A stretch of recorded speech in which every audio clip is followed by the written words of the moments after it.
Salam saudara yang terkasih, salam sejahtera, salam sehat, dan semangat di dalam Kristus Yesus Tuhan kita. Haleluya. Saudara, kita akan merenungkan satu kebenaran firman Tuhan hari ini yang terambil dari Injil Lukas pasal 24 ayat 51 sampai 53. Demikian firman Tuhan. Dan ketika ia sedang memberkati mereka, ia berpisah dari mereka dan terangkat ke sorga. Mereka sujud menyembah kepadanya, lalu mereka pulang ke Yerusalem dan sangat bersuka cita. Mereka senantiasa berada di bait Allah dan memuliakan Allah. Saudara, judul renungan kita hari ini adalah sukacita di tengah perpisahan.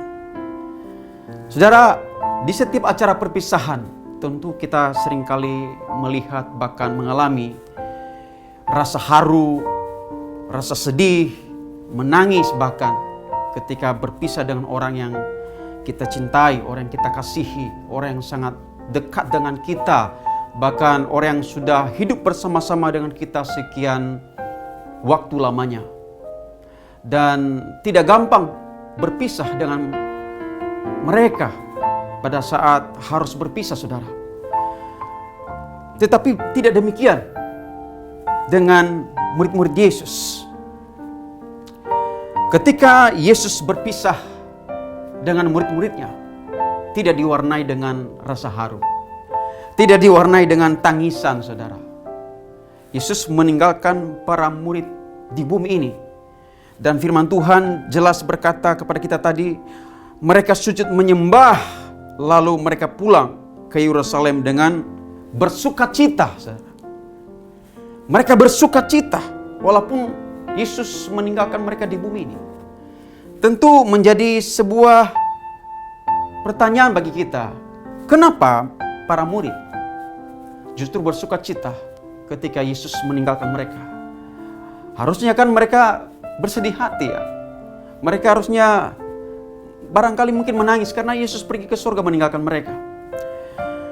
Tetapi saudara, kita bisa mengetahui alasan ini kenapa para murid justru bersuka cita. Di dalam Yohanes 14, ternyata jauh-jauh hari sebelumnya Yesus sudah berkata kepada para muridnya. Di dalam Yohanes 14 ayat 1 dan 2 berkata begini, janganlah gelisah hatimu, percayalah kepada Allah, percayalah juga kepadaku. Di rumah Bapa-Ku banyak tempat tinggal. Jika tidak demikian tentu aku mengatakannya kepadamu, sebab aku pergi ke situ untuk menyediakan tempat bagimu. Saudara, dasar yang pertama kenapa para murid bersuka cita ketika ditinggalkan Yesus. Yang pertama karena kepergian Yesus. Tujuannya jelas, saudara. Yaitu apa? Menyediakan tempat bagi para murid. Bukan hanya buat para murid, tetapi juga untuk setiap orang-orang percaya. Untuk saya dan saudara yang percaya kepada Yesus. Kepergian Yesus ke surga, saudara, dengan tujuan yang jelas, yaitu menyediakan tempat bagi kita di surga. Haleluya, saudara. Kemudian dasar yang kedua, kenapa para murid bersuka cita walaupun Yesus meninggalkan mereka di bumi ini.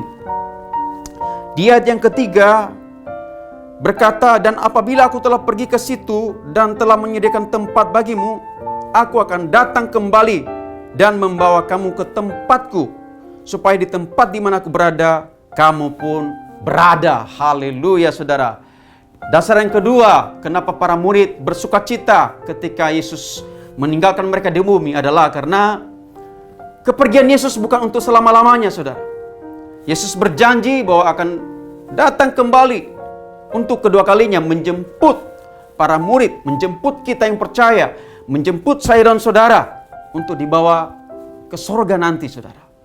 Haleluya. Kemudian yang ketiga, dasar yang ketiga, kenapa para murid bersuka cita walaupun ditinggalkan oleh Yesus di bumi. Yesus juga sudah pernah mengatakan kepada para muridnya di Yohanes 16 ayat 7.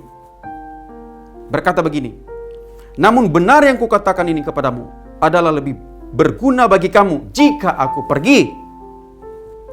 Sebab jikalau aku tidak pergi, penghibur itu tidak akan datang kepadamu. Tetapi jikalau aku pergi, aku akan mengutus dia kepadamu. Saudara, kepergian Yesus meninggalkan para murid di bumi tidak dibiarkan sendirian. Yesus berjanji walaupun dia pergi, tetapi tidak akan membiarkan para murid sendirian, tidak akan membiarkan orang-orang percaya bergumul sendirian di bumi ini. Tetapi Yesus memberikan atau mengutus penolong yang lain, Allos Parakletos, penolong yang memiliki jenis dan kualitas yang sama seperti Yesus. Dia yang akan memberikan kekuatan kepada kita menjalani kehidupan kita di bumi ini. Dia akan menghibur kita, dia akan mengarahkan kita, dia akan mengajar kita dalam banyak hal. Saudara, oleh sebab itu, sebenarnya hidup kekristenan seharusnya adalah hidup yang penuh dengan sukacita. Amin, saudara. Kekristenan sejati adalah kekristenan yang penuh dengan gairah, penuh dengan semangat, saudara. Kenapa? Karena kita punya pengharapan yang pasti di dalam Yesus. Bahwa Yesus pergi ke surga menyediakan tempat bagi kita. Itu luar biasa. Walaupun kita di bumi ini mengalami kesusahan, kesulitan, pergumulan hidup yang tiada henti, tapi dengan mengetahui bahwa Yesus menyediakan tempat bagi kita dan suatu saat kita akan pergi ke sana, itu menjadi pendorong semangat buat kita. Amin, saudara. Haleluya. Dan juga menyadari bahwa pada suatu hari nanti Yesus akan datang kembali menjemput kita. Yang percaya, yang setia kepadanya, itu juga menjadi kekuatan, menjadi sukacita bagi kita, menjadi penyemangat bagi kita untuk terus berjuang sampai akhir, untuk terus semangat melayani. Dan kemudian saudara, bahwa di dalam hidup ini, dalam perjalanan iman percaya kita di bumi ini, kita tidak dibiarkan sendiri. Ada Parakletos yang menghibur, yang memberikan kekuatan kepada kita. Pada saat kita perlu, saudara, Roh Kudus akan selalu ada di situ. Dia tidak hanya menyertai kita, tetapi tinggal di dalam kita. Luar biasa. Oleh sebab itu, saudara, kekristenan kita adalah kekristenan yang bersemangat. Kekristenan kita, kekristenan yang penuh sukacita. Amin, saudara. Mari kita hidup, mari kita menjalani kekristenan kita dengan semangat, dengan sukacita di dalam Tuhan. Kenapa? Karena ada pengharapan yang pasti di dalam Tuhan Yesus. Haleluya. Amin untuk firman Tuhan hari ini. Tuhan Yesus memberkati. Mari kita berdoa. Bapa Surgawi, kami bersyukur buat firman Tuhan hari ini. Mengajarkan kami walaupun kami ditinggalkan Yesus di bumi, tetapi kami tidak sendirian. Dan bahwa suatu saat kami akan berada di tempat di mana Yesus berada, bahwa juga Yesus akan menjemput kami, orang-orang percaya yang setia sampai akhir, pada kedatangan yang kedua kali. Mari Tuhan, Engkau menolong kami supaya kami menjalani hidup kekristenan kami dengan semangat, tidak loyo, tidak patah semangat, tapi penuh gairah. Kami mau setia sampai akhir Tuhan, sampai nanti Engkau datang menjemput kami yang kedua kali. Terima kasih Bapa, dalam nama Yesus kami berdoa. Haleluya. Amin. Haleluya.